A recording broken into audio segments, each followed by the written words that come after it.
Hello everyone, welcome to my new blog. আগের দিন তো আমাদের বাড়ির সামনের বাগানটা তোমাদের দেখিয়েছিলাম।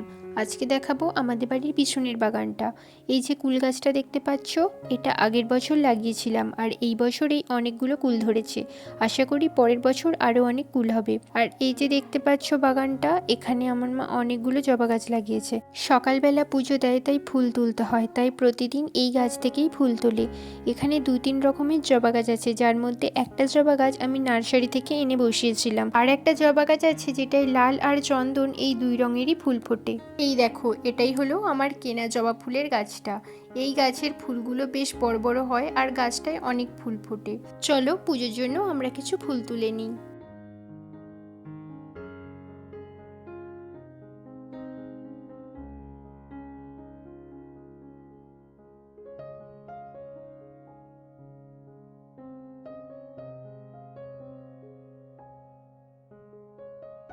এই ফুলগুলোর ওপর সকালের রোদটা পড়ে যেন আরো বেশি সুন্দর লাগছে।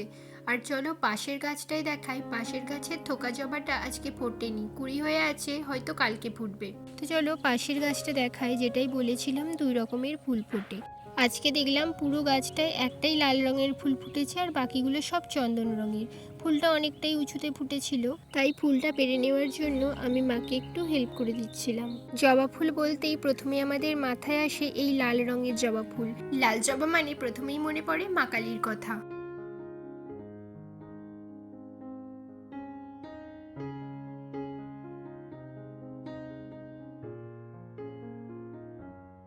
আমাদের ফুল তোলা হয়ে গেছে। এদিকে দেখলাম আমার গাঁদা গাছগুলোই ছোট্ট ছোট্ট কুঁড়ি চলে এসছে, আর কিছুদিন পরেই ফুল ফুটবে।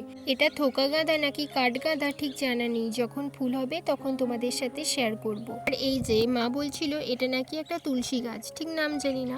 এদিকে দেখো ভাই সকালবেলা মুরগির খাঁচা থেকে ডিম বের করছে। শখ করে কয়েকটা মুরগি পুষেছিল, প্রতিদিন একটা একটা করে ডিম দেয়। তো একটা একটা করে ডিম জমে অনেকগুলো ডিম হয়েছে। এভাবে প্রতিদিন একটা করে ডিম ফ্রিতে পেতে বেশ মজাই লাগে। এই দেখো ডিমটা বের করা হয়ে গেছে, আর এই একটা ডিম নেওয়ার জন্য আমি একটা বড় সাইজের পেতে নিয়ে চলে আসলাম। এরপর ডিমটা ভালো করে ধুয়ে রেখে দিলাম, আর এভাবে একটা একটা করে ডিম জমে আজকে এতগুলো ডিম হয়েছে। ভিডিওটা দেখে যদি ভালো লেগে থাকে ভিডিওটা লাইক করে দিও, আর নতুন নতুন ভিডিও পাওয়ার জন্য চ্যানেলটা সাবস্ক্রাইব করে দিও। টাটা।